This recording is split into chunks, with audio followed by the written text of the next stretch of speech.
Isso aí foi uma baixaria tremenda, entendeu? Eu não perdoo o senhor, doutor. Não perdoo mesmo. Tá bom. Eu tenho uma... Não vai pedir pra me matar.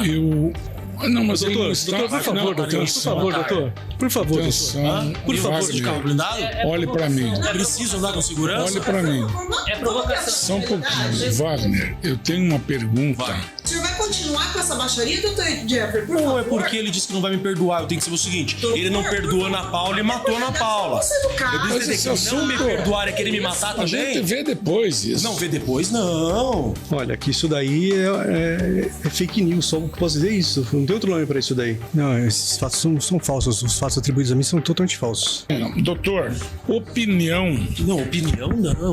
Opinião. Você vai deixar sua ele me não ameaçar em plenário? Como assim? Criança foi proferida. O senhor tomou o quê? Bebeu? Cheirou o quê? Isso? Não, não Por me meça favor, pela sua régua. Ninguém lhe Tá? ameaçou. Não frequenta os mesmos botecos que Aqui você. trata-se Se de um respeita pai também, tá? irresignado com a sua grosseria com a filha dele. Respeitou ninguém. Só isso.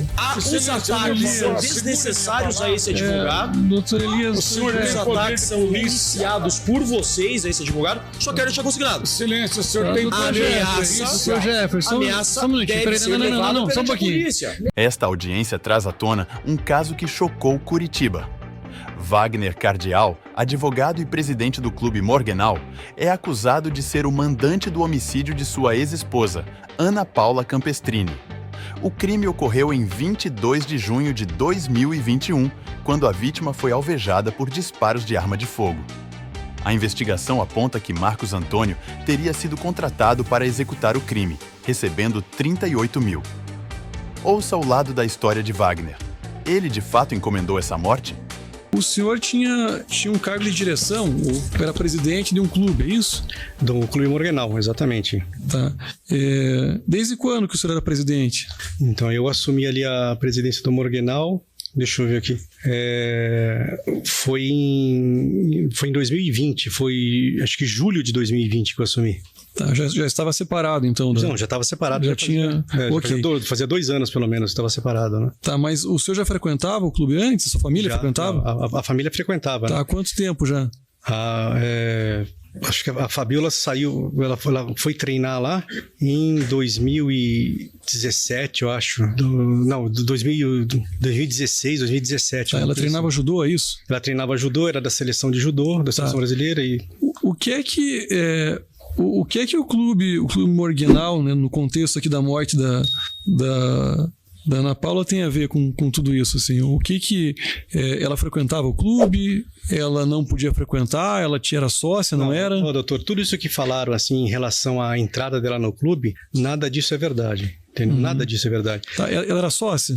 Não, ela não era sócia. Tá. Entendeu? Ela Ela tinha a possibilidade de frequentar o clube mesmo não sendo sócia? Então, não, o que ela não tinha possibilidade de frequentar era, por exemplo, a piscina. Quer dizer, que nem nós que éramos sócios muito frequentávamos ali, porque, né? Porque a piscina, ou você tem uma piscina quente, eu tinha horário marcado ali que era ruim de conseguir, e a piscina fria, principalmente aqui em Curitiba, não é complicado, né? Mas era o único ambiente do clube, né? Que se ela fizesse questão de frequentar, talvez tivesse algum problema ali, se ela não pedisse, não consultasse, seria esse daí. Os outros ambientes do clube, doutor, que era principalmente os ambientes onde as crianças faziam atividades, né? Não existia catraca para entrar. Se o senhor for lá hoje, entendeu? E entrar no clube, o senhor vai assistir qualquer aula de futebol que estiver acontecendo ali, que tem uma escolinha do Furacão que é conveniada do clube até hoje, que nós levamos para lá, né?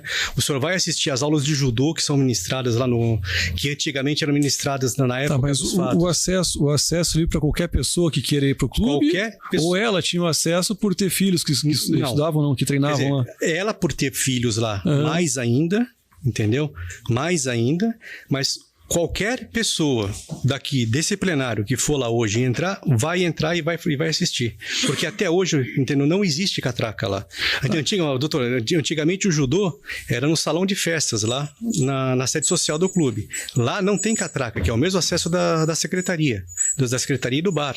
Então, o acesso para o salão de festas não tem catraca nenhuma. Qualquer pessoa, em qualquer horário do dia, vai chegar e vai acessar o salão de festas. E lá, na cancha de futebol, a mesma coisa. Tá, embora isso naturalmente diga respeito à intimidade do senhor e dela, as pessoas no clube tinham conhecimento de tudo isso que o senhor contou, ou seja, que houve o casamento, depois, a certa altura, ela tinha uma opção sexual diferente do senhor, enfim, e por essa razão... Nada disso foi escondido, mas também não era uma coisa que sim, não foi exposto. Né? Não foi exposto, mas... Tá, mas o fato dela ter separado do senhor por esses motivos, por depois ter se relacionado com a Vera e tudo mais, era motivo de vergonha para o senhor no clube, para as pessoas no clube? Nunca. Porque, inclusive, depois que ela se separou por esse motivo, né? Quer dizer, as pessoas vinham conversar comigo e eu falava naturalmente sobre isso daí. Eu nunca neguei esse fato para ninguém. Tá. A denúncia aqui ela faz menção a uma carteirinha para entrar ou para frequentar o clube. Que carteirinha que é essa? Então, doutor, isso daí é uma coisa que eu não sei explicar disso daí. Eu sei que em dado momento, né, a Geni me procurou e falou assim, vamos fazer uma carteirinha para Ana, né? E eu não vi problema nenhum em fazer a carteirinha para ela. Ela poderia ter acesso sem a carteirinha e com a carteirinha. Inclusive, doutor, esse assunto do acesso, só para deixar claro o assunto, né?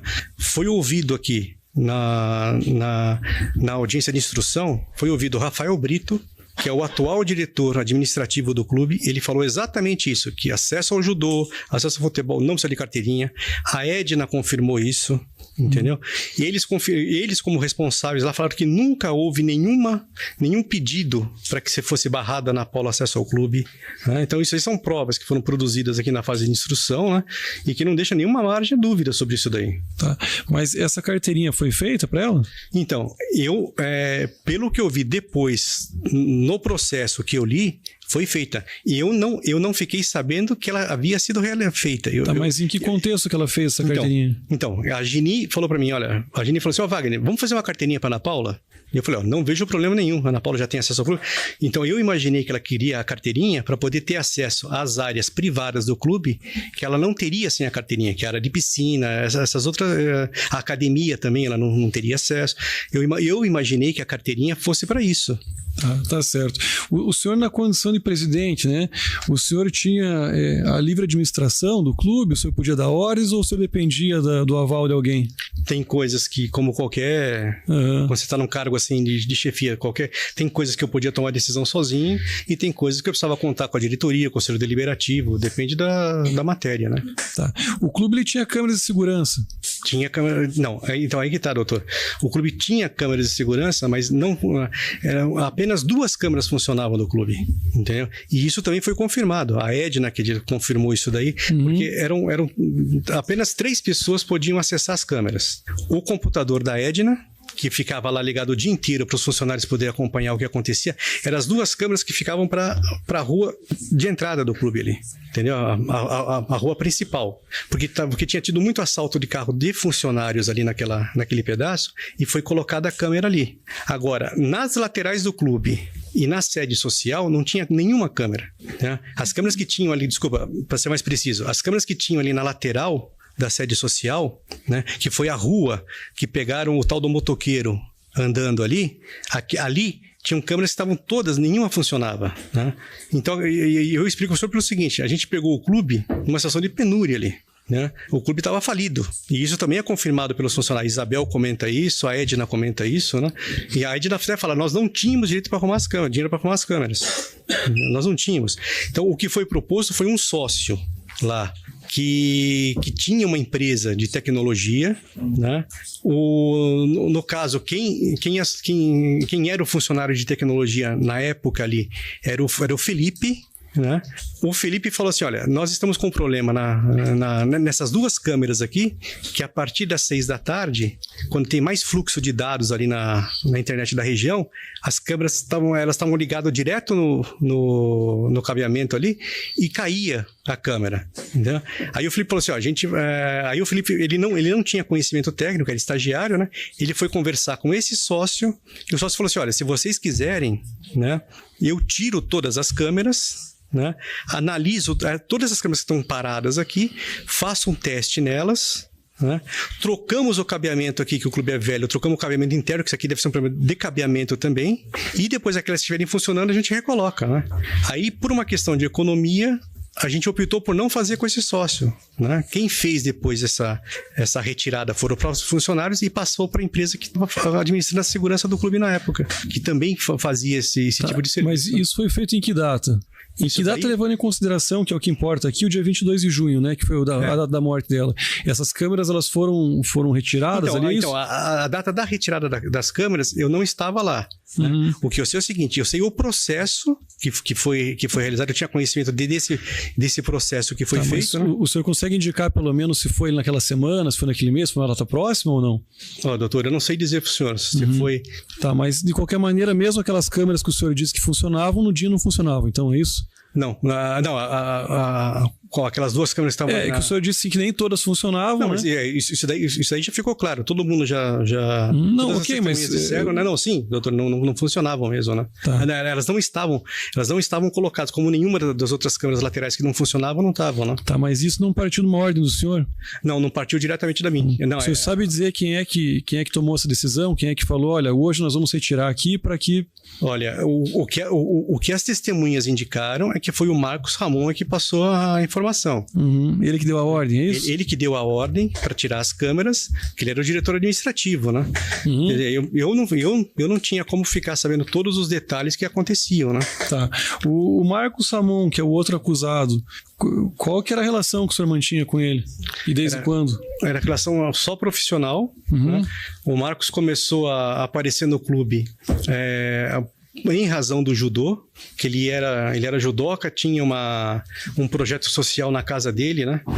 Que lá tinha alguns tatames lá, onde tinha umas crianças de uma favela próxima que iam treinar lá, né? Ele dava treinamento para as crianças lá, e ele tinha sido professor de uma pessoa que é muito influente no clube, tinha sido diretor jurídico na gestão anterior, trabalhava como advogado do clube e geria todo um processo do CBC que a gente tem ali, né, de captação de recursos, que é o Rafael Brito, né? Tá, mas e essa pessoa indicou, né, levou o Rafael para lá e foi ali, levou o Marcos Ramon para lá e foi aí que eu conheci ele. Tá, então nessa época aqui da morte da Ana Paula, você conhecia ele há quanto tempo? Conhecia ele, não sei se chegou a um ano, doutor.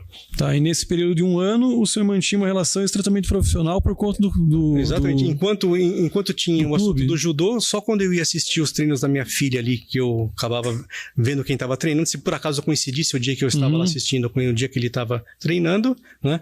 Depois virei presidente do clube e estava mais por lá, mas, né? Isso daí, começamos a ter um contato maior quando o Rafael foi lá conversar comigo para ver se ele podia fazer um projeto de trabalho lá no clube, né?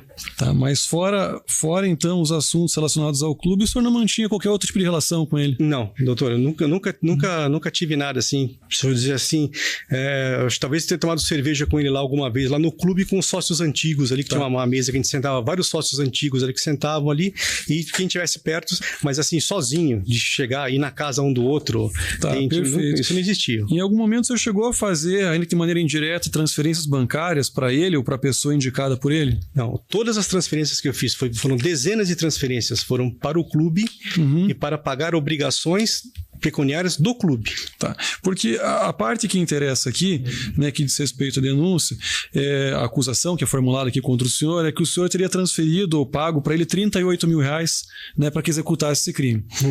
E aí há aqui a notícia, né, tem aqui documentos que indicam, que apontam para para essa direção, né? E também depoimento de testemunhas, entre elas, em especial, a testemunha feita por primeiro aqui, que é a Isabel, né? A Isabel que me parece que trabalhava com a parte financeira do clube, ou ela era responsável movimentação de dinheiro, né? Exatamente. E aí o que foi pelo contas a pagar do clube até acho que abril daquele ano, se eu não me engano. Tá, o senhor tinha uma pessoa jurídica do qual o senhor era titular? Ou era... Sim, é o meu escritório de advocacia. Tá, que é o escritório de advocacia, ok. Isso. Né? Esse valor de R$38 mil aqui com os documentos teria sido repassados do seu escritório para o clube. O que era? Então, esse daí, como eu falei para o senhor, todos os depósitos que eu fazia era para... tinha uma finalidade entendeu? Que era para pagamento de alguma obrigação pecuniária do clube.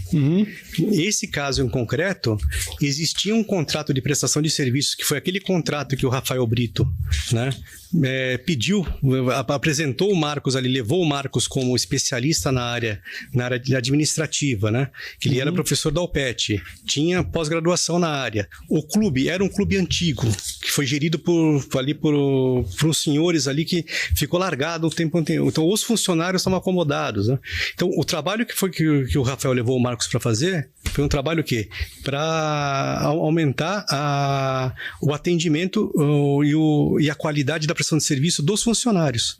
Entendeu? Então, ele fazia, às vezes, reuniões periódicas, mas ele acompanhava o trabalho de cada funcionário, né? E com isso a gente conseguiu aumentar a venda de títulos. E essa prestação de serviço dele estava amparado num contrato de prestação de serviço, né? Que previa o quê? O pagamento de uma mensalidade para esse serviço que ele prestava, né? E depois também uma remuneração para tudo que ele trouxesse de convênios, patrocínios para o clube. Ele tinha um bom relacionamento, né? Tinha uma network legal que ajudou bastante o clube. Tá, isso o Marcos, né? Exatamente, o Marcos, né? Tá, mas então ele foi, apesar de ser também, além de ser um diretor, então ele foi contratado, ele foi primeiro contratado, entendeu? Ele foi contratado como um prestador de serviço, né? Para realizar esse trabalho e realizar essa obtenção de patrocínios e venda de título, né? Depois, no curso do processo, ele foi... os próprios diretores... Houve uma reunião de diretoria, que eu não estava presente, que eu fui comunicado depois, e eles me apresentaram o Marcos como uma opção de diretor, né? Que é muito difícil a gente conseguir diretor num clube, né? Que por mais que você consiga ali que o diretor tenha um contratozinho para receber algum valor, alguma coisa, alguém que vai lá dedicar tempo. É muito difícil a gente conseguir gente para isso daí. E o Rafael levou o Marcos como uma pessoa que estaria disposta a ajudar ali em alguma diretoria, né? E foi indicado pela gente ali, que na época quem coordenou essa reunião dos diretores foi o Chico, que é o atual presidente, né? E eles indicaram o Marcos para a diretoria administrativa do clube, que estava sem diretor na época. Tá, correto. Então ele primeiro foi contratado e depois também ele assumiu daí o espaço, vamos dizer assim, o posto ali de diretor, certo? Diretor, exatamente. Ok. O senhor já disse que fez essa transferência para o seu escritório e R$38 mil para o clube. Exatamente. Tá. Qual foi o destino dado para esse dinheiro? Então, esse destino dado para o dinheiro, então eu falei para você que era para pagar uma obrigação pecuniária do clube. Tá. Então, o Marcos, ele conseguiu, né? Ele já vinha conseguindo outros benefícios para o clube, conseguiu um convênio com essa MIT Kimonos, que foi uma coisa assim, existe um fabricante de kimono no Paraná inteiro para jiu-jitsu, judô, que foi com kimono de qualidade, eu tô falando assim, né? Então ele conseguiu trazer um dos maiores fabricantes de São Paulo, que era essa MIT Kimonos. Nós seríamos representantes exclusivos dele no Paraná, lá no clube, né? Então ele estava mostrando o serviço já, por isso que a diretoria estava gostando do trabalho dele. E o que ele conseguiu de maior vantagem para o clube foi um contrato com um grupo educacional chamado Multivix, que é um grupo do Espírito Santo, parece que é o grupo mais forte do Espírito Santo lá em termos de faculdades lá. E esse clube e esse grupo resolveu instalar um polo educacional no Morgenal. Então eles estavam entrando no Paraná aqui e queriam entrar através de Curitiba no Morgenal, né? Então foi uma negociação que demorou ali acho que 3 ou 4 meses, né? Com vinda a gente nunca foi para lá, eles que vieram sempre para cá, né? Até que o contrato foi fechado, acho que foi em fevereiro de 2020, esse contrato, né? E esse contrato previa, né, que ia ter um prazo para poder ser executado, que o clube ia ter que fazer umas instalações internas, ia ter que ter uma sala de aula, ia ter que ter uma biblioteca, uma recepção exclusiva para isso. E então a gente ia ter que fazer uma reforma ali para poder atender essa necessidade, né? Mas o retorno financeiro que eles estavam propondo para a gente era muito grande. Era de 40%, entendeu? Do valor de cada mensalidade. Tá, mas esses R$38 mil, não, então, né? De eu maneira estou explicando para o senhor qual que é o... Entendeu? Esses R$38 mil foi o quê? Quando ele fechou o contrato e a gente apresentou para a diretoria o contrato fechado, né? Aí o Marcos falou assim, tá, Agora é o seguinte, nós temos o meu contrato ali que prevê o pagamento de comissão, entendeu? Então eu quero agora, para poder executar isso daqui, que ele era o representante, né, aqui no Paraná, através do Clube Morgenal. Todo o contato da Multivix era através dele. Ele foi atrás, ele que tinha os contatos lá dentro, né? Então ele falou assim, então eu quero o pagamento de uma comissão pela instalação desse polo educacional aqui no Clube Morgenal. E aí o que foi negociado na época foi o pagamento de um valor correspondente a uma moto. Ele queria um meio de locomoção, ele não tinha. Ele usava o carro da prima dele, da Sônia, que era um carro branco que tinha lá, que eu não lembro qual que é a marca do carro, né? Então ele funcionava de Uber, funcionava tal, então ele queria, falou, então eu quero como comissão para isso daqui o valor de uma moto. E quem foi escolher a moto com ele lá foi o Carlos Levi, que era o diretor financeiro. O Carlos Levi foi com ele lá escolher a moto, né? Aí houve a transferência do dinheiro para o clube para fazer o pagamento dele por dentro do clube normal, com uma coisa, quer dizer, que é auditada, que é tudo a contabilidade do clube. Foi feito o depósito lá, né? E esse depósito depois foi repassado para o Marcos, né? Com todo o procedimento lá que eu fiquei sabendo com o Levi, que era o diretor financeiro, acompanhando, né? Então isso foi de conhecimento público notório. Quer dizer, o Levi foi com ele buscar a moto, todo mundo sabia que ele estava comprando a moto com o dinheiro, com o recurso dele. Tá, não, eu entendi, Wagner. Na verdade, a minha pergunta é muito mais simples, né? Houve uma transferência de 38 mil reais. Isso o senhor tem documentos aqui, me parece que o senhor não nega, o senhor confirma. Confirma, exatamente. Né? Do seu escritório, né? Da pessoa jurídica, enfim, da sociedade de advogados, é isso? Isso, exatamente. Né? 38 mil para a conta do Morgenal, que é o clube. Uhum. E aí o senhor está me explicando que esse pagamento foi feito de 38 mil para pagamento, para honrar essa obrigação estabelecida num contrato com o Marcos. Que seria ali a comissão dele... A comissão dele por trazer aquele benefício para o clube, transformar o clube naquele polo educacional. Tá. E essa transferência foi feita, no caso do seu escritório, para o clube, por qual razão? O senhor que se comprometeu pessoalmente? É porque o meu dinheiro estava na conta do escritório. Em vez de transferir para minha conta, para poder passar para a conta, estava lá, o escritório, aquela sociedade, como é que é? Sociedade simples, né? Uhum. Entendeu? Que é só eu. Não, entendi, mas a pergunta até é outra, veja. Tá. Quem assumiu essa obrigação foi o clube. Quem assumiu, exatamente. Uhum. E aí o senhor tirou um dinheiro do seu escritório para... Mas doutor, como eu fiz em dezenas de outros depósitos aí. Era um empréstimo que o senhor fazia para o clube para depois se ressarcir, é isso? Exatamente, porque o que o clube estava passando, a gente passou pela pandemia, o clube não tinha dinheiro para pagar as funções. Como eu paguei vários meses, se o senhor fez lá, a Isabel fazia o pedido, Wagner, não tenho dinheiro para pagar o funcionário. Eu depositava e pagava o funcionário. Isso aí foi uma obrigação. A Isabel chegou a relatar aqui hoje, né? A gente não tem por que ficar discutindo, enfim, debatendo essa questão. E aí, na sequência, esses 38 mil reais foram encaminhados para quem? Depois, como eu fiquei sabendo, foi encaminhado para o Marcos, que era o titular desse crédito. Tá, e quem é que fez essa transferência daí no clube? Então, aí com certeza foi, porque todo contas a pagar era feito pela Isabel. Tá, e a Isabel fez a transferência para uma conta de titularidade do Marcos ou não, para outra pessoa? Então, é coisa que eu não sabia, que é de procedimento que eu não sabia, que eu fiquei sabendo depois no processo, que quem recebia todos os pagamentos do Marcos era uma conta dessa Sônia, prima dele, que era dona do carro, com quem ele morava, né? Porque o Marcos tinha um problema com a ex-mulher dele lá e não podia receber valores na conta dele, lá com medo de bloqueio, uma coisa. Essa é a informação. Ela utilizava uma conta de terceiro, mas então... Assim mas não foi uma coisa assim que eu autorizei nada, é uma coisa de procedimento interno do clube, né? Como tinha vários outros funcionários, por exemplo, que pagavam pensão, entendeu? E parte do salário dele já era acreditado direto na conta da ex-mulher, por exemplo. Tá, entendi. Mas de maneira objetiva, que é o que importa, o senhor fez uma transferência de 38 mil para pagar, então, o Marcos pelo serviço, foi para a conta do clube e o clube... Não, então eu fiz a transferência de pagar uma obrigação pecuniária do clube, que no caso era do Marcos. Sim, entendi. Tinha sempre as obrigações. Perfeito. Né? A gente não tem por que, enfim, controverter a respeito disso.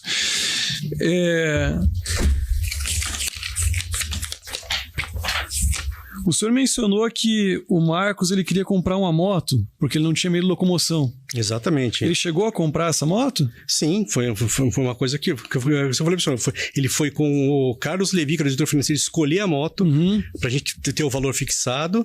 Tá. E depois o Carlos Levi foi com ele buscar a moto, entendeu? E então, qual foi o valor dessa moto? Então, eu acredito que foi esses 38 mil reais que foram passados para ele lá, que foi combinado o valor. Eu acredito que foi esses 38 mil.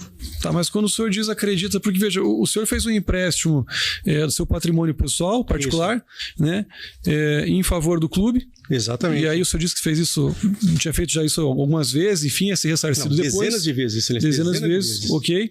Né, e esses R$38 mil foram repassados pro Marcos Ramon numa conta de terceiro que era da tia dele, né, pelo que o senhor mencionou. Então, mas é que todos os valores, até esses R$1.500 que o Marcos já recebia antes disso, há quase um ano, eram repassados para a conta da prima dele. Tudo bem, mas a pergunta que se faz assim, o porquê que o clube tinha que interferir ou, enfim, ir fazer a busca ou comprar essa moto? Né? Porque foi acertado um valor, o valor foi passado. Porque não é que o clube tinha que fazer, né? Olha, ele precisava de uma moto, certo? Tá. Ele precisava de uma moto. Então o que acontece? Ele podia comprar uma moto de 10 ou de 50. Então o que acontece? E aí fixaram o valor de 38. O diretor financeiro foi lá para poder ponderar o negócio, entendeu? E ele não comprou uma moto que fosse uma moto que fosse ali razoável de acordo com o que a gente pudesse pagar. Foi tá, entendi. Aí foi repassado então os R$38 mil, que foi o valor acertado pela moto. Exatamente. Foi comprada essa moto? Então essa moto foi comprada. Tanto é que tá. Que motocicleta que era essa?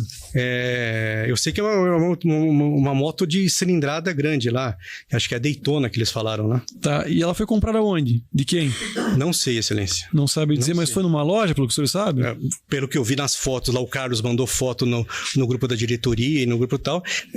A impressão que eu tinha é que ele estava dentro de uma loja. E era uma moto lícita, ou seja, documentada, regular? Eu ou creio não? Que sim, por esse valor. Acho que ele não ia comprar uma moto ilícita. Tá, o senhor chegou a ver essa motocicleta? Eu vi numa ocasião, por exemplo, que ela estava estacionada na academia do clube. Que era acho que um dia que estava chovendo, que ele deixou estacionado ali na academia do clube. Tá, tudo bem. Bem, o senhor tem conhecimento aqui de que chegou ao conhecimento, enfim, a delegacia de polícia, né? A delegada conduzia fotografias dessa motocicleta que foram tiradas por terceiros ali no clube. De qual motocicleta? Dessa da... Quero crer que seja essa motocicleta. Essa é a pergunta que eu faço. Tá. Né? Tem uma motocicleta que estava estacionada no clube. Certo? Essas fotografias, o senhor teve esse processo, dizem respeito a essa moto que foi comprada e era utilizada pelo Marcos? O que eu vi, as fotos que eu vi, que o senhor deve estar falando através do que foi no laudo do Instituto de Criminalística. Isso, né? É o que estão no laudo. Foi objeto de um laudo também, então, né? Eu acredito que não. O que está falando é essa moto que está aí sem placa, sem tal, não é uma moto que vale R$38 mil. Entendeu? A moto dele, que falando pro senhor, é uma moto grande. Tem uma moto Daytona. Essa moto que tá aí na foto do laudo criminalista é uma moto pequena. Tá, eu acho que pode colocar ali, por favor, Raul. Deixa eu só verificar aqui qual que é exatamente a fotografia para que a gente possa esclarecer isso. É o movimento 34.9, Álvaro. Só coloca ali, só deixa eu verificar qual que é. 34.9, página 25. Tem duas fotografias ali. Não, é o 34.9, página 25 do laudo, né? Do laudo. Eu acho que é pra cima, Álvaro. Um pouquinho e sobe ali, por favor. Não, é aqui, ó. Essas imagens, ele consegue ver, Wagner? Consigo. Que moto que é essa? Então, essa daí é a moto que estava no laudo do Instituto de Criminalística, né? Que é a moto pequena, entendeu? Que o laudo fala que é a moto que teria sido usada. Mas essas fotografias foram tiradas onde? Então, a perícia do lado do criminalista foi feita lá no galpão do clube. Então, eu imagino que essas fotos foram tiradas no galpão. Não, mas assim, esqueça o laudo, né? O senhor era presidente do clube. Essas fotografias, né? Elas são o fundo, enfim, o que o senhor pode observar ali é compatível com o clube? É parecido com o galpão do clube. É parecido mesmo. Tá, e o que essa moto fazia lá? O senhor sabe dizer? Eu não sei dizer porque quem é que usava essa motocicleta? Não, eu não sei dizer. Deixa eu explicar para o senhor. Porque nessa época, esse galpão do clube, ele estava inutilizado. Entendeu? Foi a época da pandemia essa daí, e o judô que era realizado nesse galpão estava sendo feito lá no salão. Todos os tatames foram transferidos para lá. Esse galpão estava com infiltração de água, estava tudo. Então esse galpão estava inutilizado. Então eu nunca ia lá nesse galpão, entendeu? Como a maior parte dos funcionários, ninguém nunca não tinha acesso, o galpão ficava trancado lá. foram colhidas imagens de câmeras de segurança que retratam aqui, enfim, que flagraram aqui a execução, né, a morte da Ana Paula. Essas fotografias teriam sido tiradas aqui no galpão, ou seja, lá na sede do Clube Morgenal, foram submetidas a confronto, né, pericial aqui pelo Instituto de Criminalística, e o laudo pericial, enfim, eles têm uma gradação aqui do que eles podem dizer que um grau de confiança, vamos dizer assim, né, pouco, muito, médio, enfim, de 0 eu já verifico aqui. E aí a conclusão que chegou é que a motocicleta que aparece nas imagens, ou seja, a pessoa dirigindo a motocicleta e depois atirando contra a vítima, e as características dessa motocicleta que estava no galpão do clube, elas têm diversos pontos de convergência, né, o que permitiu aqui então os peritos afirmar, eu já vou verificar aqui para não usar palavras, para usar a palavra correta aqui, né, correta não, exata que foi utilizada. Olha, ele coloca aqui de 0 a mais 4 e 0 a menos 4, e aí ele colocou o nível mais 3, né, no sentido que suporta fortemente a hipótese de ser a mesma motocicleta. Em relação a esse ponto aqui, o senhor tem algum apontamento a fazer? Não, gente, primeiro no sentido de que a motocicleta estacionada dentro do clube foi utilizada para... Então, Excelência, eu não sei dizer se está certo ou se está errado, né? Porque, primeiro, eu sou ignorante de motocicleta. Entendeu? Sinceramente, se o senhor me mostrar uma motocicleta aqui, eu não sei dizer qual. Na verdade, Wagner, eu não digo nem no ponto de questionar sobre o aspecto técnico, né, dos peritos, né? Mas no sentido... Eu não sei, né? Eu estou deixando para que o senhor responda. De eventualmente dizer que, olha, não sei, ou essa motocicleta que aparece na foto não foi no clube, ou era da pessoa X ou Y, doutor, algo nesse sentido, né? Se o senhor não tiver o que ponderar, fique tranquilo. Eu estou sendo sincero com o senhor dizer o seguinte, que essa foto que o senhor está mostrando ali, esse ambiente é compatível com o clube. Eu tenho que ser sincero com o senhor, é compatível com o clube ali, né? Parece que é exatamente aquele galpão, a porta que está lá no fundo, entendeu? É compatível, né? Agora eu tenho que dizer para o senhor o seguinte, que eu nunca vi essa moto no clube. Quer dizer, com a maior parte dos funcionários, entendeu? Eu nem sabia que esse galpão estava sendo utilizado para alguma coisa. Tá. Por fim, só para finalizar a minha parte aqui, Álvaro, o 34.9 seria a página 31 aqui, por exemplo, para o Jude, mas seria a folha 30 do laudo aqui em cima ali, né? Aí, perfeito. Essas imagens, o que é, Wagner? Esse daí é o mesmo galpão. É o mesmo galpão? É o mesmo galpão. Tá, essas imagens, essas fotografias, você reconhece como sendo o galpão do clube, é isso? É o galpão do clube. Não dá para dizer se é o local onde estava a moto, porque as paredes são muito iguais ali, né? Então é um galpão quadrado que as paredes são... Então não dá para dizer se naquele ali, mas que é semelhante, né? Que é parecido ou semelhante a um galpão do clube, parece, né? Tá. De igual forma, também aqui o laudo foi submetido aqui as fotografias que foram tiradas no local com as fotografias da motocicleta estacionada, e aí a conclusão da perícia foi que o resultado suporta muito fortemente a hipótese de ser o mesmo lugar, né? E na conclusão do perito afirma que se trata, sim, do mesmo lugar. E aí, Wagner, agora sim, para finalizar, né? O senhor chegou a ter... Quanto tempo depois desse fato que o senhor foi preso? Qual fato que o senhor está falando? Do homicídio? Da morte, doutor, acho que foram 48 horas depois. Tá, 2 dias. Nesse período, o senhor conversou com o Marcos? Olha, eu... Pessoalmente ou então por telefone? Não, eu conversei com ele, que eu lembro, foi pessoalmente no clube, que eu tive lá no... Quando é que foi? Eu não lembro se foi no dia da morte ou no dia seguinte, doutor, que eu tive lá. Porque, de fato, aquilo lá atrapalhou, né? Eu tinha até reunião na terça-feira à tarde, não pude ir. E depois foi uma outra diretora e o Marcos foram naquela reunião, né? Eu sei que me ligaram daquela reunião, mas quem ligou foi a Luciana, a diretora de esportes de lá. Não falei com o Marcos, estava na reunião com o contador ali. Agora, eu não lembro se eu falei com o Marcos no dia ali, eu não me lembro. Não lembro. Tá, não se recorda. O seu celular foi apreendido? Foi. Tá, no seu celular tem conversa a respeito desse episódio aqui, ou seja, da morte da vítima? Eu sei que um monte de gente me mandou pêsames, né? E conversou, né? Inclusive o meu irmão, o Paulo Ribeiro, que prestou depoimento aqui. Então, vários amigos mandaram. Então tem alguma coisa conversando, assim, sobre a morte da Ana Paula, né? Tá, ok. Quem que é João Tutu? Esse daí é um porteiro do clube. O apelido dele é Tutu, é João, né? Tá. Eu fiz essa pergunta para o senhor porque tem o celular do Marcos foi apreendido. O senhor tomou conhecimento disso? Imagino que sim, né? Submetido à perícia também, então, movimento 36.1 também, caso o Geraldo queira acompanhar.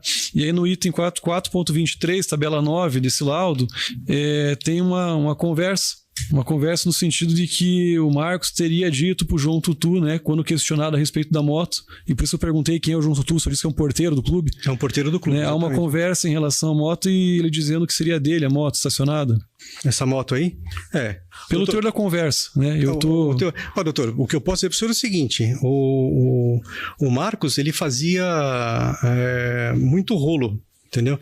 Assim, ele era um cara que estava sempre comprando e vendendo coisa. Entendeu? Então eu não sei se isso daí foi uma. Ele chegou a me oferecer apartamento para comprar e vender. Entendeu? Tá. Chegou a me oferecer moto para comprar. Entendeu? E acredito que deve ter feito a mesma coisa com as outras pessoas, né? E que fim que deu essa moto que estava com o Marcos? Você sabe dizer? Qual moto que o senhor está falando? Enfim, a moto que que o senhor disse que foi comprada para ele. A moto que foi comprada? Isso, que fim que não deu? Sei dizer, Silêncio, não sei. Tá. E em relação a essa motocicleta que teria sido encontrada, vista ali, fotografada no galpão do Morgenal, também o senhor sabe dizer o que aconteceu? Ela foi encontrada? Eu sei só através dos autos, o que aconteceu, os autos narram, só isso que eu sei. Tá, e o que aconteceu? Que foi encontrado numa chácara, alguma coisa lá, desmontada, uma coisa assim. Quer dizer...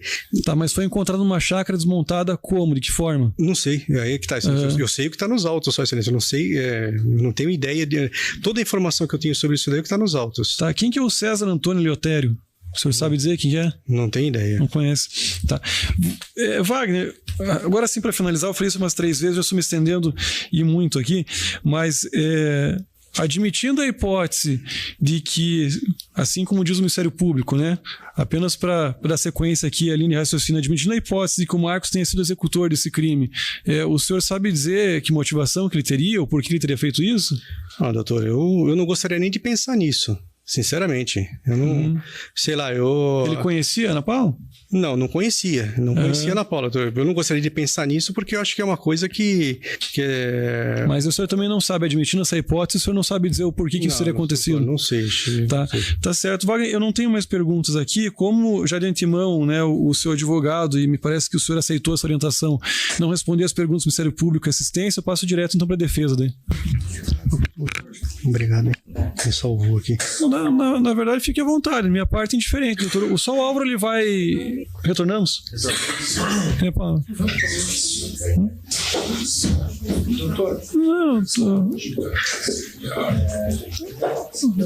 Doutor Rendes, acho que não é conveniente, doutor. Deixa... Isso. Aí, por favor, doutor, pode prosseguir as perguntas aí. Alguns pontos só para deixar mais claro e alguns pontos que o magistrado não tocou. Então, primeiro, deixar bem claro essa questão de que existiam 2 motos, correto? Exatamente. Ficou claro, acho que no correr do processo, que existiam 2 motos, né? E essa moto que o clube pagou era uma moto legalizada, foi comprada em loja? Sim, eu tenho certeza que o Levi não ia lá escolher na loja uma moto que fosse e o clube comprar pro Marcos uma moto que fosse ilegal, tivesse qualquer problema de documentação, qualquer coisa. Entendi. Sabe se tinha nota fiscal, documento, essas coisas? Ou eu não vi, entendeu? Eu não vi isso daí, mas eu tenho certeza que... Porque eu tô falando, né, toda a contabilidade do clube é auditada. Sim. A gente tem que prestar contas pro teu contador, tem contas a pagar, e a gente tem que prestar contas pro CBC, né? A gente é auditado e a documentação vai pro Tribunal de Contas. Então não é uma contabilidade de todos os clubes que recebem dinheiro do CBC, é uma coisa muito séria, né?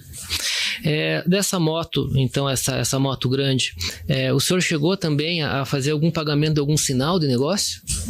De sinal de negócio? Se não lembrar, também não. Não, acho que teve alguma coisa que precisava garantir, acho que a compra. teve alguma coisa assim que tinha que garantir a compra, precisava pelo menos de um valor pequeno lá para deixar garantido ali. Uhum. Ok. O Ministério Público fala muito de negociação de imóveis, né? Como se o senhor tivesse feito uma compra de um imóvel para o Marcos. Isso daí ou se o clube tivesse feito uma compra de um imóvel para o Marcos. O que o senhor tem a dizer sobre isso? Não, que isso daí é absurdo, entendeu? Quer dizer, nunca existiu isso daí, mas não passou nem pela cabeça fazer uma coisa dessas, entendeu? O que tinha, que eu falei para você, o Marcos, ele cresce, é uma das coisas que ele tem, né? E ele vivia oferecendo, não para mim, né? Eu falei pra você, o Marcos vivia fazendo negócio. Ele oferecia, estava sempre oferecendo alguma coisa, era carro, era moto, era imóvel para todo mundo, né? Tinha lá, falei, se tinha essa mesa que a gente sentava ali dos sócios mais velhos do clube, o Marcos sempre sentava lá e estava oferecendo alguma coisa para alguém, né? Então ele teve, por exemplo, eu tenho conhecimento dos documentos que estão no processo, né? Parece que de 1 ou 2 imóveis que ele me ofereceu. Para você ter uma ideia do negócio, um dos imóveis era no bairro Tingui, que tinha invadido a rua, né, e estava embargado para a prefeitura para demolição. Então, o imóvel que estava sendo pela metade do preço, né? Que chegou. Então, tudo que eu ia pedir para ele, assim, me manda a documentação aqui do imóvel para dar uma olhada. Quando chegava a documentação para mim, né? Porque não dava para comprar aquilo lá. O outro imóvel nos Estados Unidos, ninguém sabia o endereço da mulher. Aí um corretor amigo dele ficou de tentar conseguir, entendeu? Aí o máximo que eu falei para ele foi o seguinte, esse imóvel aqui, se você conseguir procuração de todo mundo, eu faço o inventário dele. Mas eu cobro aqui R$5.000 para fazer o inventário dele. Foi a única coisa que, mas comprar para dar para ele, igual estão falando, isso aí nunca existiu, não tem nem conversa nesse sentido, não tem nada. A questão do direito de família, né? O magistrado perguntou de uma forma, né, bem exaustiva toda a questão de visitação. O senhor respondeu ela, né? Todos os questionamentos. Eu só fiquei com dúvida o seguinte: muitas das testemunhas afirmavam que no ano de 2021 a Ana ficou muito tempo sem ver os filhos, e no ano de 2020, 2021 havia muitas desculpas que o senhor acabava não permitindo, né? Então é a oportunidade que o senhor tem de dizer se efetivamente o senhor, né, restringiu esse convívio, né, da Ana com os filhos, o porquê que teve, e se o senhor seguiu ou não algum conselho do jurídico que o senhor tinha contratado para esse ponto. Então, isso daí não houve restrição, né, de parte alguma para a visita da Ana. O que houve foi o seguinte: em março de 2020, né, a gente começou a enfrentar a pandemia, que ninguém sabia o que era aquilo, né? Tanto a gente lá no clube estava com uma série de restrições, não sabia o que ia acontecer, todo mundo em casa trancado, né?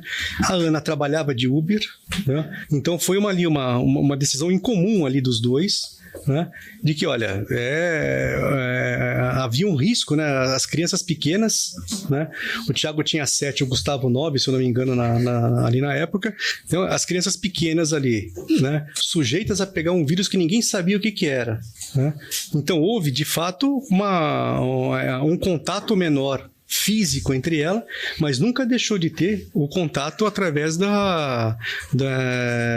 de telefone, através de vídeo, né? Entendeu? Aí as crianças, até ao início da pandemia, elas não tinham celular, eu providenciei um celular para cada uma, né? E não tinham celular por uma questão também educacional minha e da Ana, que a gente achava que era muito cedo para eles terem celular, né? Aí, em razão da pandemia, para que pudesse ter contato, nós dois conversamos, então eu falei para ela, eu vou comprar o celular para as crianças, e comprei um celular, um aparelho para as duas, né? Então a Ana Paula sempre falava com as crianças, ou através do celular deles, quando eles estavam com o celular na mão e atendiam, ou através do celular da Fabiola, ou através do celular da Elis, né? A própria Elis, no depoimento dela, no interrogatório, ela fala que muitas vezes as crianças falavam com a mãe através do celular da Elis, né? E explico por quê. Porque a Elis ficava num cômodo ali, o condomínio que a gente mora é um buraco, né? Ali, não sei quem conhece o Santa Cândida ali, é um buraco ali, né? O sinal de celular é muito ruim. Então, o telefone da Elis era o que, em geral, a Ana falava, porque a Elis estava na cozinha ou estava na lavanderia, que ficava bem ali para a rua, né? Então, é onde pegava o menor sinal da casa, né? Então é por isso que ela comenta, e a Elis confirma que a Ana conversava com as crianças através do celular dela, né? Então não houve restrição nenhuma de contato entre as crianças, nada, né? Também foi comentado que depois que teve essa última decisão, né, que tirou da visitação assistida para visitação normal, que é finais de semana alternados e quarta-feira, que quando a Ana chegava quarta-feira, os senhores nunca estavam em casa para fazer a visitação de quarta-feira. Não, O que o senhor tem a dizer disso? Então, primeiro é o seguinte, na quarta-feira não era em casa que ela ia pegar as crianças, por isso que também essa afirmação não corresponde, né? A determinação judicial, quarta-feira ela pegava as crianças na escola, né? Então ela ia na escola buscar as crianças, eu nem estava lá presente, né? E ela devolvia as crianças quinta-feira, depois ela levava as crianças de manhã na escola, né? O que aconteceu algumas vezes, né? Foi acho que teve uma vez aí que deu uma confusão maior, foi numa sexta-feira que ela foi buscar as crianças e nós não estávamos lá. Inclusive ela estava junto com a Ana Paula Passos no carro, né? E a gente não estava lá porque as crianças estavam na atividade de judô, né? E a determinação judicial falava claro, né? Que era tanto para mim como para ela, para nós respeitarmos o horário das atividades das crianças. Se as crianças estivessem com a Ana Paula, né, e as crianças tivessem alguma atividade, eu não poderia buscar as crianças, não. Eu tenho que esperar acabar a atividade. E ela a mesma coisa, né? Então, tanto eu quanto a Ana Paula, nós estávamos em todos os grupos, né? Grupo da escola, grupo do futebol, grupo do judô. Então nós sabíamos os horários das atividades das crianças, né? Então teve alguma confusão dela ali, né? Que ela chegou no horário. Então naquele dia, né, o porteiro do condomínio me ligou e falou: a Ana Paula está aqui para buscar as crianças. E tinha mais 1 hora de aula de judô ainda. Então eu pedi para ele passou o telefone para Ana Paula e eu falei: olha, a gente está aqui no judô, né? Ela não sabia, tal, pois mudou o horário, né? Aí eu falei para ela: você quer vir buscar as crianças aqui ou você quer esperar tal? Ela falou assim: não vai dar tempo, eu tenho um jantar aqui mais tarde, né? E desligou o telefone. Aí para mim estava resolvido o assunto, né? Quando a gente saiu do judô e eu cheguei no condomínio, o porteiro disse que tinha uma mulher junto com a Ana Paula, e aquela mulher foi lá e fez um barraco lá dizendo que o porteiro era responsável também, que ia levar a polícia porque eu não estava entregando as crianças no horário, que não sei o que mais, tal, e fez escrever lá, que depois eu vi que quem tinha escrito lá no livro de ocorrência e tal era a Ana Paula Passos, né? Então uma coisa que estava tranquilo entre eu e a Ana Paula, a Passos deu uma tumultuada ali no assunto, né? Ok. Muito foi falado também a respeito de uma execução de alimentos, né, que teve a penhora dos 2 veículos. Então, o senhor sabe se esses alimentos eram alimentos que eram pagos em prol da tua ex-mulher e que o senhor explicasse por que o senhor deixou chegar 2 vezes em prisão civil e por que o senhor deixou chegar nesse ponto de penhora de veículos e como que isso foi pago, como que isso foi acertado. Tá, então essa é uma coisa que eu me penitencio, viu? Porque na época eu contratei a advogada, a doutora Elaine, né? E a Ana Paula contratou o doutor Ricardo, né? E enquanto a gente estava conversando os dois ali, tentando chegar no meio termo ali, as coisas estavam andando, né? A gente estava conseguindo, porque aquele acordo que a gente fez ali no início, né? Então eu fui acusado de estar sendo injusto com a Ana Paula, de estar cometendo um abuso contra ela por causa da divisão que estava sendo desproporcional dos bens, né? Mas também não foi verdade. Na conversa que a gente teve ali, sinceramente, foi o quê? A Ana Paula, essa nova fase da vida dela que ela estava passando, né? Ela queria viver intensamente aquilo. Então o que acontece? Por isso que as crianças ficaram comigo. E ela falava para todo mundo, né? E acho que se procurar no celular dela tem mensagens dizendo que eu era bom pai, entendeu? Que eu acompanhava as crianças, que eu cuidava delas. Então eu percebi que ela ficou segura em deixar as crianças comigo, né? E ela não teve problema em ir para o sobrado, né? Porque justamente, e foi uma questão que a gente viu como justa, porque eu iria ficar cuidando da despesa das crianças. Entendeu? Eu falei, ela não ia se preocupar com nada, né? Com a educação, alimentação e tudo que as crianças precisassem. Então essa diferença de preço entre um sobrado e uma casa, né? E naquela fase da vida dela, ela não precisava daquela casa grande, né? As crianças tinham toda uma vida, tinha uma rotina lá dentro já, que se tirasse elas de lá, seria mais traumático, né? Então foi de comum acordo que a gente conversou e chegou agora. Então é mais prudente você ir para o sobrado e deixar as crianças aqui. E não houve. Tanto é que foi veiculado a opção de deixar os imóveis com as crianças e usufruto para nós, né? Não havia toda essa discussão que colocaram como se tivesse um embate assim, entre a gente, até os advogados aparecerem, né? Não tinha. Aí depois, quando os advogados vieram e esse acordo não mais ficou viável, né? Aí a minha advogada orientou, falou assim, ó, você pare de pagar aquela pensão que você estava pagando para a Ana, né?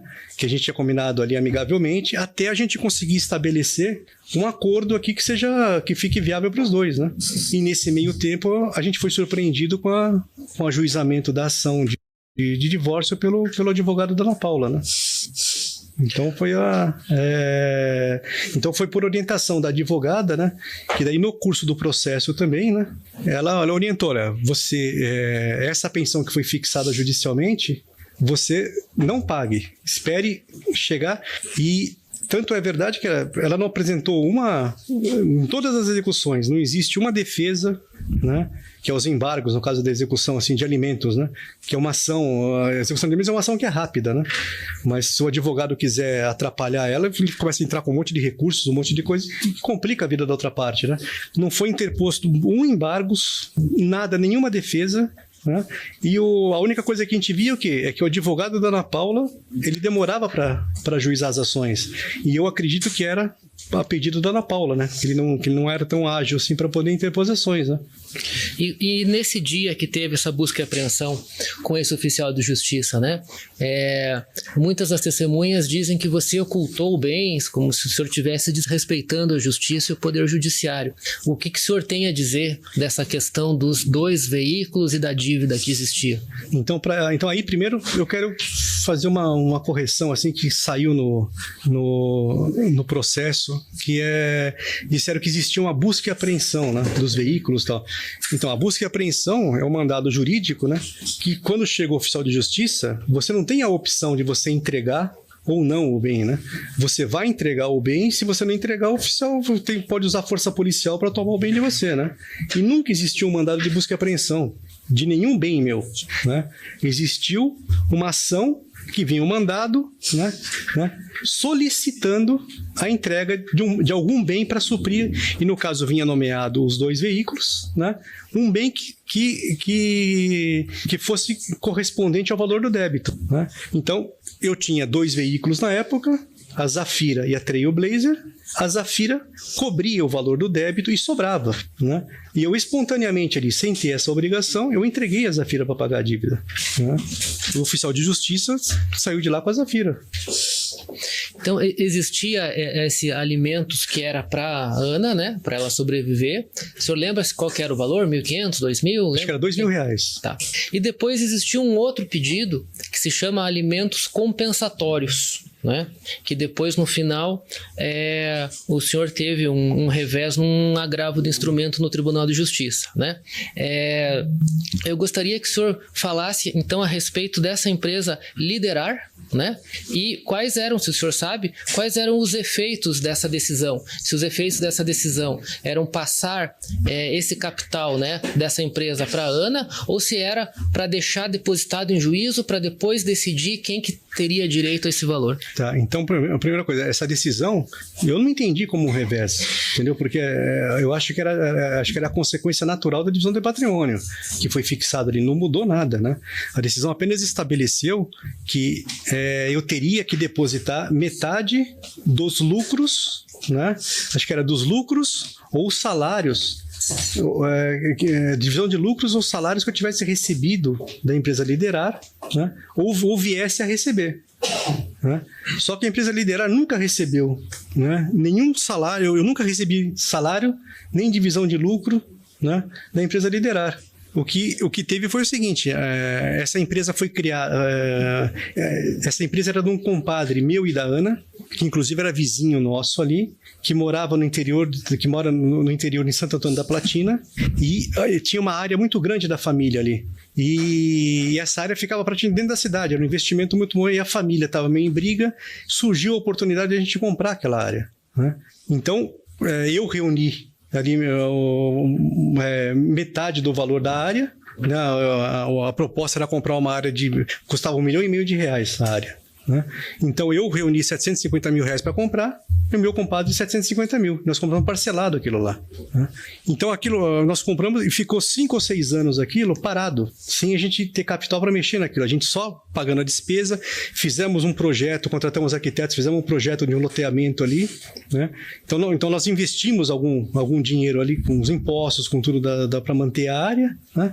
E de repente apareceu um comprador por um pedaço da área e foi vendido aquilo lá, e nós usamos aquele valor para compensar o investimento que nós tínhamos feito. Então foi só uma reposição de valor, né? Não houve distribuição de lucro, nem para mim, e nem éramos 3 sócios ali na hora. Para nenhum dos 3 sócios houve distribuição de lucro, e nem pagamento de salário, e nem remuneração, e nem nada, né? Foi apenas foi apenas devolvido o valor que tinha sido emprestado pelos sócios para comprar a área, para fazer a capitalização da empresa. E essa empresa, ela tinha uma contabilidade normal? Vocês tinham balanço, balancete? Tinha contador? Tinha contador. Sabe se a empresa foi intimada para apresentar esses documentos contábeis na ação de família? Olha, não, mas eu acredito que não, viu? Eu acredito que não foi, não. Esse sócio ou esses sócios, eles entraram em contato com você a respeito de alguma ordem da Justiça de Família? Não, ordem da Justiça de Família, não. Tá. Mais uma pergunta também de que foi muito aventado pelo Ministério Público, a figura do senhor chamado Adilson, não é? Não sei se ele seria uma espécie de segurança ou se seria algum porteiro, algum funcionário do clube. O senhor conhece uma pessoa chamada Adilson? Olha, eu conheço vários. Eu precisava saber de quem está se referindo para poder ter uma ideia. Talvez alguma coisa que pudesse... Que o senhor tenha pedido uma placa de carro para verificar quem que era. Existe isso? Olha, eu posso ter pedido... Por exemplo, teve uma época, por exemplo, que lá perto do meu condomínio tinha carro circulando e o próprio porteiro enviou no WhatsApp, do grupo de WhatsApp do condomínio, se alguém conseguia pesquisar aquela placa. E tinha empresa de segurança do clube, eu pedi para ele pesquisar, mas não sei se eu tiver mais concreto qual que é o fato, dá para... Não, só se o senhor lembrar, que é esse nome. Não me lembro, Adilson, não me lembro, viu? Tá bom. E daí, pra gente finalizar,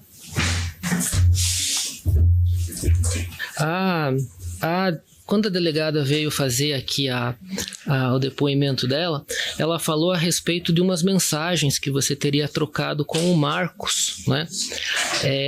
Alguns dias antes, né, do homicídio, né? Então, dia 19 e dia 20, né? Falando justamente de uma questão de reunião, se era segunda, se era terça-feira, se era de manhã, se era de tarde, né? Então, eu queria que o senhor falasse a respeito disso, se efetivamente existia ou não existia uma reunião, com quem que era essa reunião, o que vocês iam tratar dessa reunião, se tinha pauta, se não tinha, o que era isso? Então, agora para tratar disso daí eu preciso ter acesso à mensagem, né, para poder... Tá. Excelência, tem como colocar no 11623? Aqui, Então, Sr. Wagner, essa é a conversa inteira, tá? E não o fragmento que está posto no laudo, tá? É a conversa inteira. Eu queria que o senhor explicasse, pudesse ler essa conversa que o senhor teve desde a primeira linha ali e pudesse explicar pra gente o que se tratou, né, essa reunião. Então, perfeito. Então, primeiro tem ali às 18 horas e 20 minutos, né?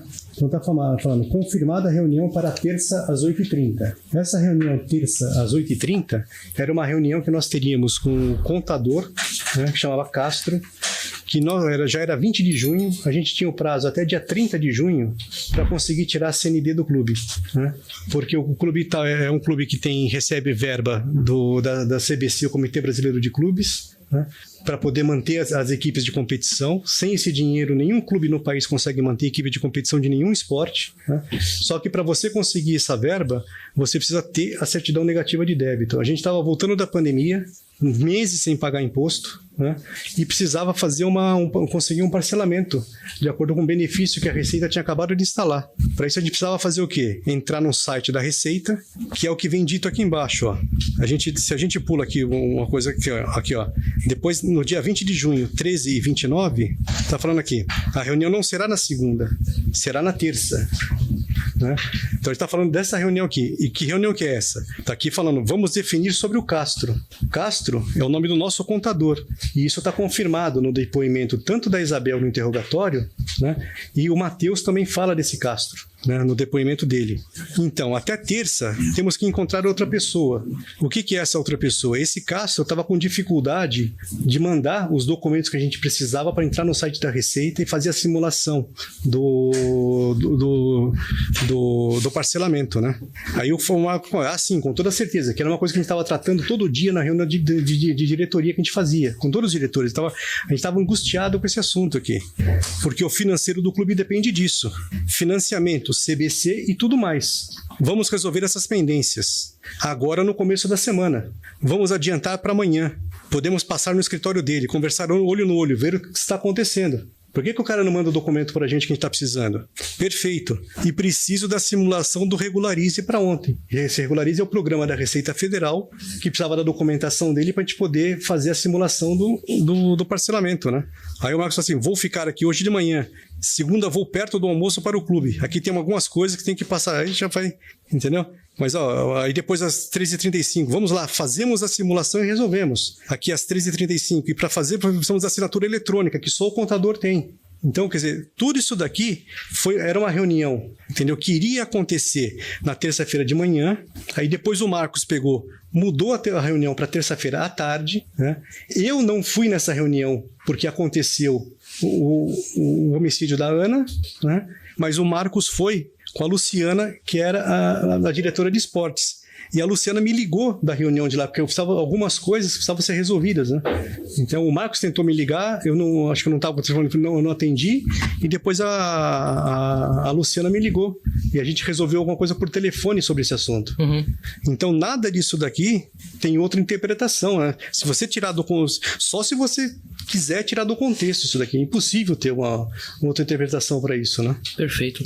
A delegada, ela diz que onde está escrito reunião seria um codinome para execução. O que o senhor tem a dizer disso? Olha, que isso daí é fake news, só que posso dizer isso. Não tem outro nome para isso daí. Só se você tirar do contexto. É muito fácil a gente pegar aqui duas linhas de uma mensagem, né? Tirar e querer dar uma interpretação, desculpa dizer, mas é absurda dessa, né? Com todo, sem desmerecer a competência da delegada, sem desmerecer nada, né? Mas querer dizer que isso daqui foi uma desculpa, tudo que foi falado depois aqui foi uma desculpa, né? Eu não consigo que alguém ler isso daqui e achar que é uma desculpa, né? Você. Uma última pergunta, então. Penúltima. Depois o Elias vai fazer mais uma.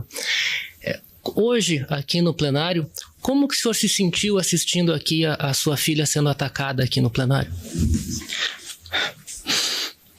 Olha, eu nunca vi nada assim, cara, entendeu? E veio isso com a própria filha, cara. E partindo de um colega de profissão. Isso foi baixo, foi uma baixaria tremenda isso daqui. Entendeu? Eu não esperava. A menina estava aqui para esclarecer os fatos, mais nada. E como eu estou aqui para esclarecer também. Entendeu? Nenhuma pergunta que o magistrado fez, que vocês fizeram, foi deixar de responder, entendeu? E ela estava aqui com a mesma disposição para tirar dúvida, para esclarecer, né? Então, eu acho que, olha, fazer isso com a adolescente, entendeu? Que estava aqui, que ela não tem interesse nem na mãe e nem no pai. Ela tem tanto interesse quanto eu e quanto todo mundo que está aqui para esclarecer o que está acontecendo, né? Isso aí foi uma baixaria tremenda, entendeu? Eu não perdoo o senhor, doutor. Não perdoo mesmo. Tá bom. Eu tenho uma... Não vai pedir para me matar. Não, mas doutor, por favor, doutor. Por favor, Atenção, doutor. Por favor, de carro blindado? olhe para mim. Preciso andar com segurança? Olhe para mim. É provocação. Só um pouquinho. Wagner, eu tenho uma pergunta que interessa aos jurados. O senhor vai continuar com essa baixaria, doutor Jeffrey? Por Não, favor. é porque ele disse que não vai me perdoar. Eu tenho que saber o seguinte: ele não perdoou a Ana Paula e matou a Ana Paula. Eu Mas preciso dizer esse que não me assunto- perdoar é querer me matar A gente também? vê depois isso. Não, vê depois, não. Ah, não. Entender. É que não é Não perdoava momento Ana do Paula, senhor matou Ana falar. Paula. Agora ele olha para o advogado e fala: eu não vou te perdoar. Eu quero dizer, daqui 40 anos, quando o senhor sair da prisão, eu tenho que me preocupar? Mas, É plateia. doutor, É só um plateia. pouquinho. Doutor, opinião. Não, opinião não. Opinião. Você vai deixar sua ele me não tá- ameaçar em plenário? Como assim? O senhor É tomou isso? o quê? Bebeu, É cheirou o quê? isso? Não. Não Por me meça favor, pela sua régua. Ninguém lhe Tá? ameaçou. Não frequenta os mesmos botecos que Aqui você. trata-se Você me de um respeita pai também, tá? irresignado com a sua grosseria Ninguém com a filha dele. desrespeitou ninguém. Só isso. Os Excelência, ataques por são favor, segure desnecessários minha a esse advogado. Doutor Elias, O senhor doutor tem Os Jeffrey, poder ataques de são polícia. iniciados por vocês a esse advogado. Só quero deixar consignado. Silêncio, o senhor tem doutor poder. ameaça. Doutor Jeffrey, só Ameaça um minutinho. deve Peraí, ser não, levada só um perante a pouquinho. polícia. Viu? Só doutor, um vai minuto. falar Doutor contigo. Elias, também eu vou. Assim, O advogado às vezes sendo chega. atacado. Por favor, doutor Jeffrey. Né, a gente chega num ponto aqui que, primeiro, é desnecessário. Segundo, é vergonhoso. Né? Então, doutor Elias, o senhor vai prosseguir nas perguntas. Se eu tiver tenho que. uma pergunta Não, só. perfeito, o senhor pode fazê-las. Se por um acaso eu tiver que fazer uma intervenção novamente, é para encerrar o interrogatório. Né? Eu não quero tomar essa. Não, o senhor pode fazer perguntas, claro que pode, doutor. Né, mas é só porque a partir daqui eu não quero participar dessa vergonha, tá certo? mas Por favor. Eu vou só fazer a última pergunta. Participei de muitas aqui durante o Até ano. quero fazer essa pergunta e peço que o senhor responda olhando para o juiz, para as promotoras e para os jurados. Bem solene, bem direta.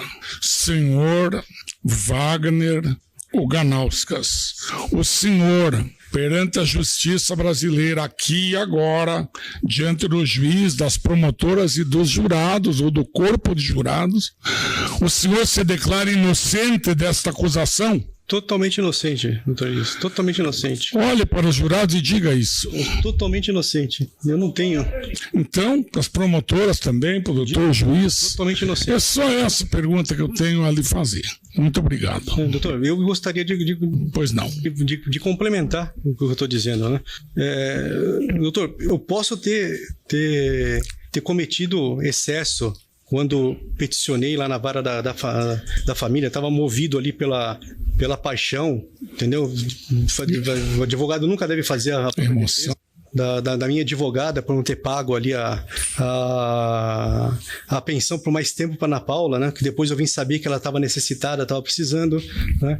Não corresponde àquilo que eu sinto por ela e que sentia na época também, com todo o respeito e consideração por ela, né?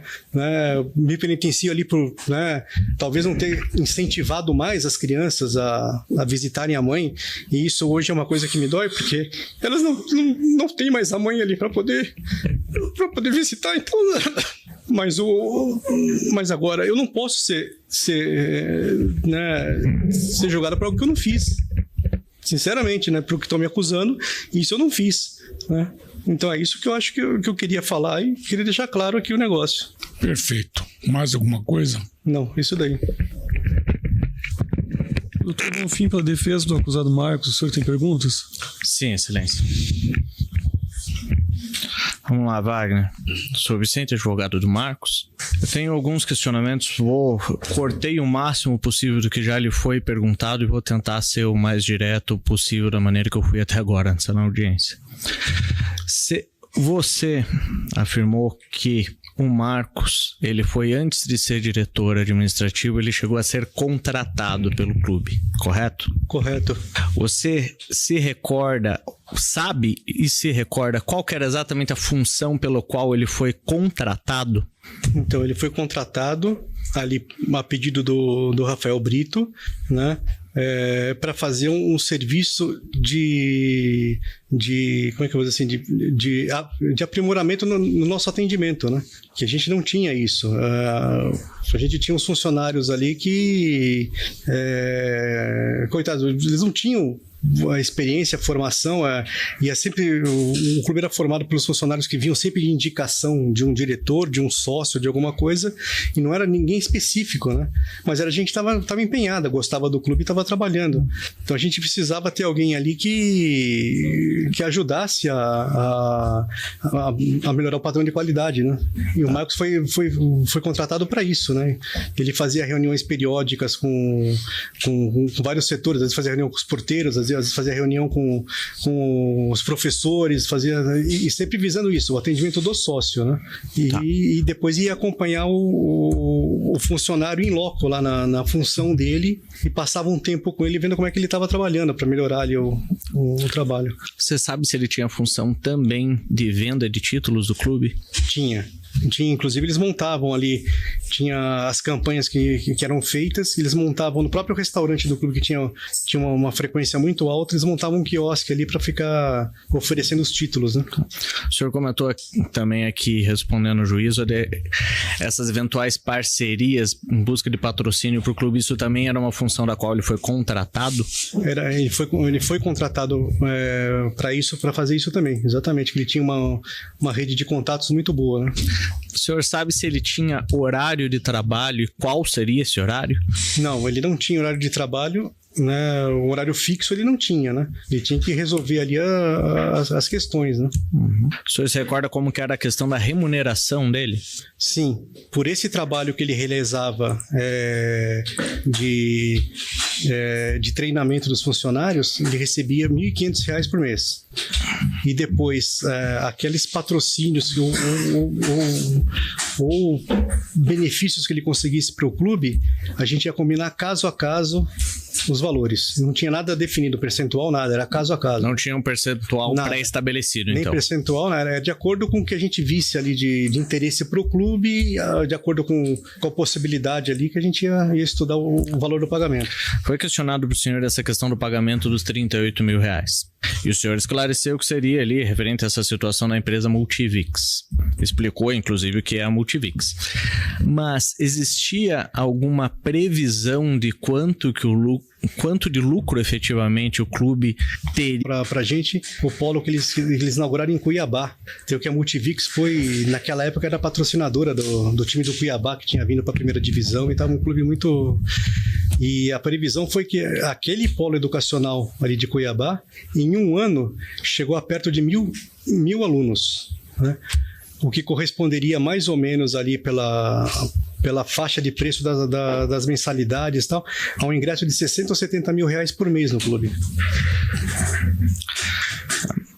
Que já passando, vou pular algumas perguntas que o senhor já respondeu para não ser repetitivo.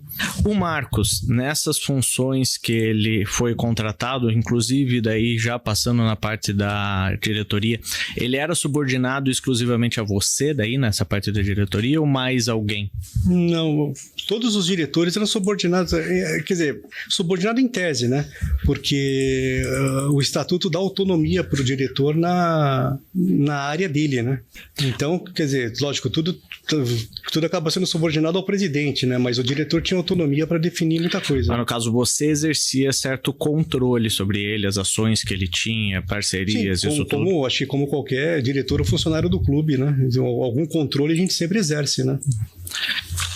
O senhor comentou que ele veio dessa indicação da pessoa do Brito.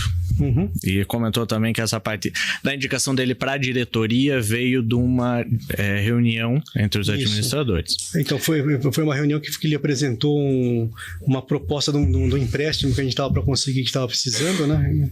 Aí foi feita uma votação lá. Correto. O senhor comentou que daí veio indicação, o senhor comentou dois nomes, que foi o Chico e o Brito. Uhum. Falou, inclusive, que o Chico é o atual presidente, se eu não me engano. Essas pessoas, Chico, Brito e esse grupo, eles têm alguma rivalidade com o seu grupo administrativo no clube? Sim. tem rivalidade, acho que todo clube tem, né? Mas tem rivalidade em razão da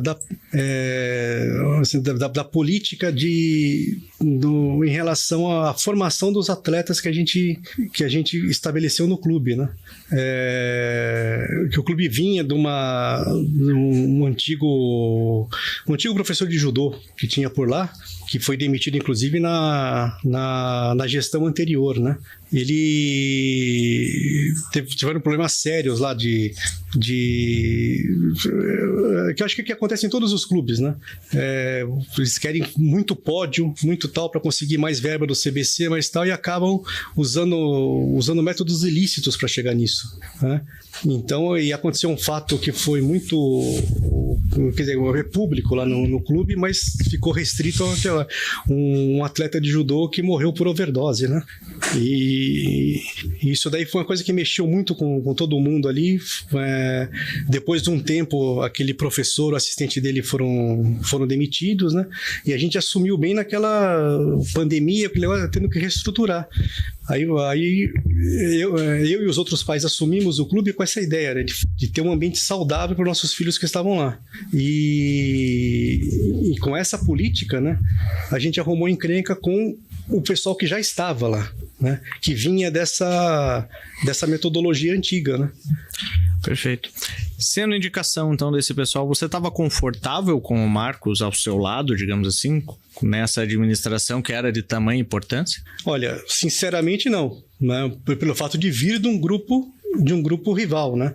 Mas a gente sempre dá o benefício da dúvida, né? Quer dizer, o Marcos veio, primeiro apresentou trabalho, né? Ele apresentou o resultado primeiro, antes da diretoria resolver nomeá-lo como diretor também, né? Ele apresentou o resultado, ele trouxe patrocínio, ele apresentou a Multivix, né? Então, quer dizer, a gente tem que dar o braço a torcer que ele estava fazendo, mas agora confortável a gente não fica, porque a gente sabe que ele tem um pensamento diferente sobre a gestão do clube, né? Teve uma situação no decorrer ali do clube que ocorreu o afastamento da pessoa do Carlos Levi, que era o diretor financeiro do clube. O Marcos, ele teve alguma participação nessa situação? E o senhor pode explicar o que foi essa situação do afastamento do Carlos? Olha, o Carlos, ele sempre foi bom diretor, né? Nunca teve... Mas aconteceu uma situação que foi uma briga dele com uma funcionária que era muito querida por todo mundo lá, a Geni, né? Então ele teve um rompante lá com ela muito, muito forte, assim, que... E quem me trouxe a situação foi o Marcos, né? E me apresentou aquilo lá como sendo uma coisa que, de fato, como ele contou, foi uma coisa que pareceu ser séria, assim, né? E aí ele queria que o Carlos fosse afastado da diretoria. E aí, depois, conversando com outros diretores, e o Carlos prestava bom serviço para o clube também, a gente resolveu realocar o Carlos numa outra diretoria que não tivesse contato com a parte do financeiro onde a Geni trabalhava, né? Que foi da diretoria de patrimônio, né? E nesse momento daí o Marcos assumiu a diretoria financeira, é isso? Não foi imediatamente, né? A gente ficou um tempo sem sem diretor financeiro, né? Mas como eu não podia estar no clube o dia inteiro, né? Por causa das crianças mesmo, né? Com 3 filhos ali. Eu chegava no clube sempre ou almoço ou meio da tarde e ficava lá até a noite no treino do judô da minha filha, né? Aí nesse período, então a gente estava precisando do diretor financeiro, ele se apresentou, né? O resto da diretoria também não viu problema, né, em ele acumular os 2 cargos, né? O senhor comentou agora há pouco também sobre um fundo da Confederação Brasileira de Clubes. O senhor se recorda, na época ali da prisão, de quando aconteceu tudo isso, quanto tinha depositado nas contas do clube referente a esse fundo? Olha, então, primeiro deixa eu explicar o clube para evitar só que esse fundo aí, só para evitar Sem problema, fica à vontade, aqui é o seu momento de defesa. Então tá, então quer dizer, esse Comitê Brasileiro de Clubes é uma entidade privada, né? Mas por lei ela capta, se eu não me engano, 1,5% ou 2% de tudo que é arrecadado das loterias no país, né, e destina para um fundo que ela administra, e esse fundo é redistribuído para todos os clubes do país que são associados a esse Comitê Brasileiro de Clubes. E o ranking que é feito, o ranqueamento para distribuir mais verba ou menos verba para um clube, vai de acordo com o número de pódios que o clube conquista no ano anterior, né? E então, por isso que a gente tem um Pinheiros que ganha muito mais verba do que um Morgenal, né? E então, cada pódio, assim, para os clubes é muito importante isso daí, né? É sinal de... Mas a verba vem com natureza de verba pública, né? E só pode ser usado para aquela destinação, né? Então eles enviam verba para compra de equipamento e material dos atletas, para pagamento de RH de professores e fisioterapeuta para as equipes de competição, né? E para pagar as viagens para campeonatos nacionais dessas equipes, né? Então, quer dizer, para cada uma dessa natureza de verba, é aberta uma conta específica vinculada ao CBC, só pode ser movimentada com autorização do CBC, né? Então a gente tinha ali, mais ou menos, que eu imagino, né? O maior valor era do RH, que eles pagavam todos os professores e depositavam 4 anos, todo o ciclo olímpico, eles depositavam de uma vez o valor, para não ter nenhuma interrupção no treinamento das equipes, né? Então esse valor, eu acho que do Morgenal chegou a R$2 milhões para pagamento, mas aí só podia ser pago o salário dos professores e do fisioterapeuta. O clube tinha que arcar com os encargos, né, 13º, férias e os impostos relativos a esses salários, né? E quem fazia essa administração e toda essa situação era o presidente, no caso você? Não. Quer dizer, eu é que assinava, né? Eu era o responsável, que eu assinava, era tudo assinado pelo presidente do clube, né? Mas quem fazia a administração, a gente tinha 2 funcionários no clube, 2 pessoas que eram contratadas no clube para fazer isso. Uma era a Edna, que além de cuidar do RH, cuidava da administração dessa parte de RH do clube, e o Rafael Brito, né? Que ele era contratado para fazer a parte dessa parte de compras de material. Ele fazia a licitação, fazia tudo, né? Então, até que o Brito, né, aproveitando para esclarecer um outro fato que foi falado aqui, que não é verdade, né? Disseram que nenhum diretor de clube era remunerado, né? Entendeu? O Brito, ele foi diretor na gestão anterior à minha, foi diretor jurídico e recebia a remuneração do CBC para fazer o projeto. E na atual administração, ele é o diretor administrativo e ele confirmou no depoimento dele que recebe mensalmente um valor através do escritório de advocacia dele e recebe um valor do CBC para administrar isso daí, né? Mas então o valor do RH é esse daí, o valor de material, eu acho que foi na última vez foi R$1 milhão, que foi comprado toda a academia do Morgenal, né? E depois aí o valor das viagens a cada viagem eles acreditam, né?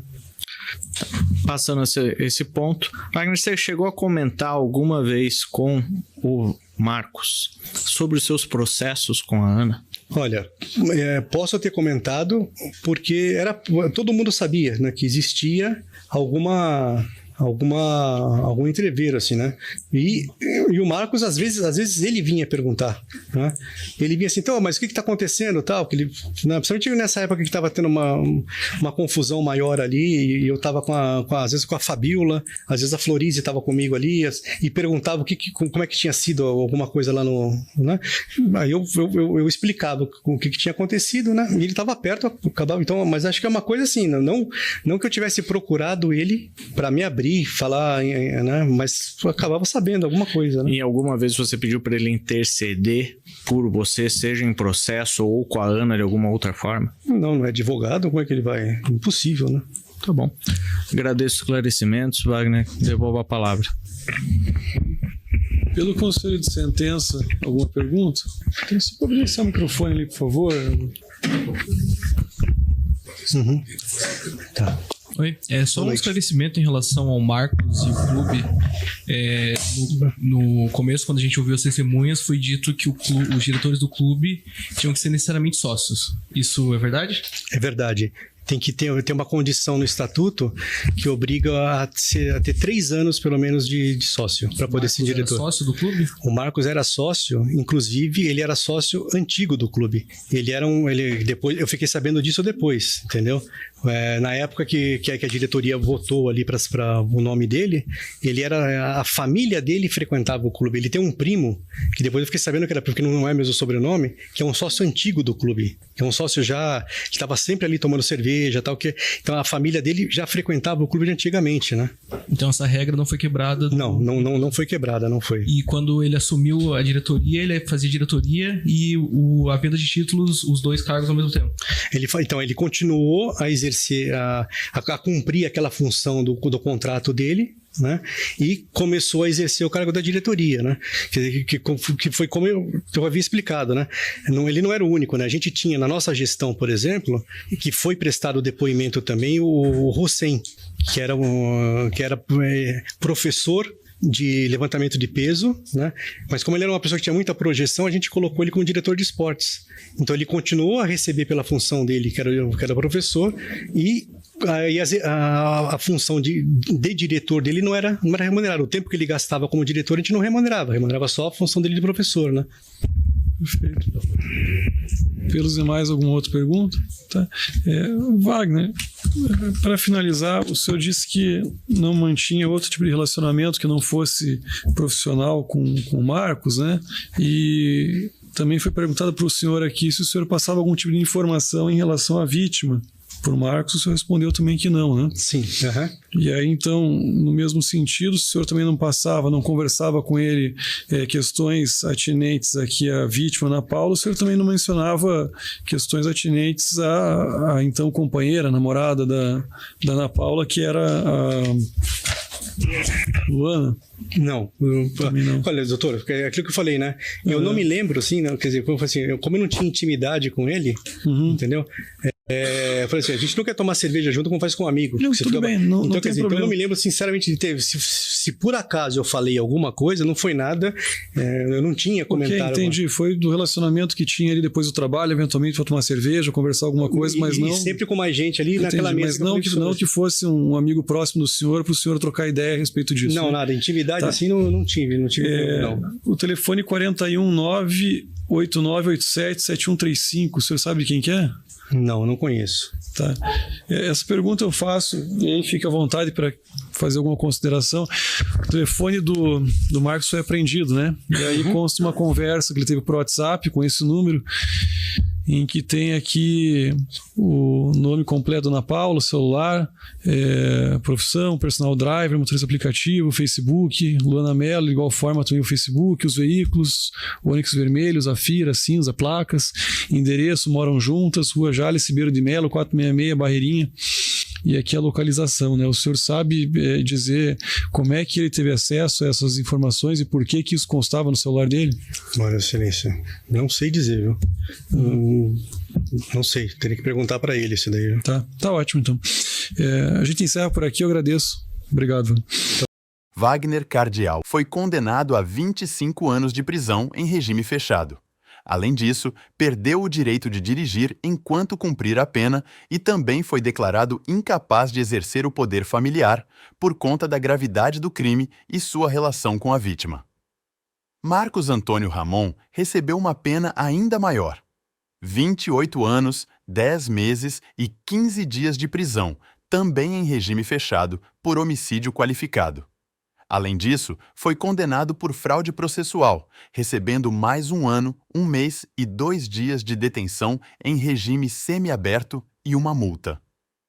Ele também está proibido de dirigir durante todo o tempo da condenação. Ambos seguem presos e a Justiça determinou o início imediato do cumprimento das penas, sem possibilidade de recorrer em liberdade. E aí, gostou do vídeo? Inscreva-se para mais vídeos sobre a justiça americana e brasileira. Louvado seja o Senhor!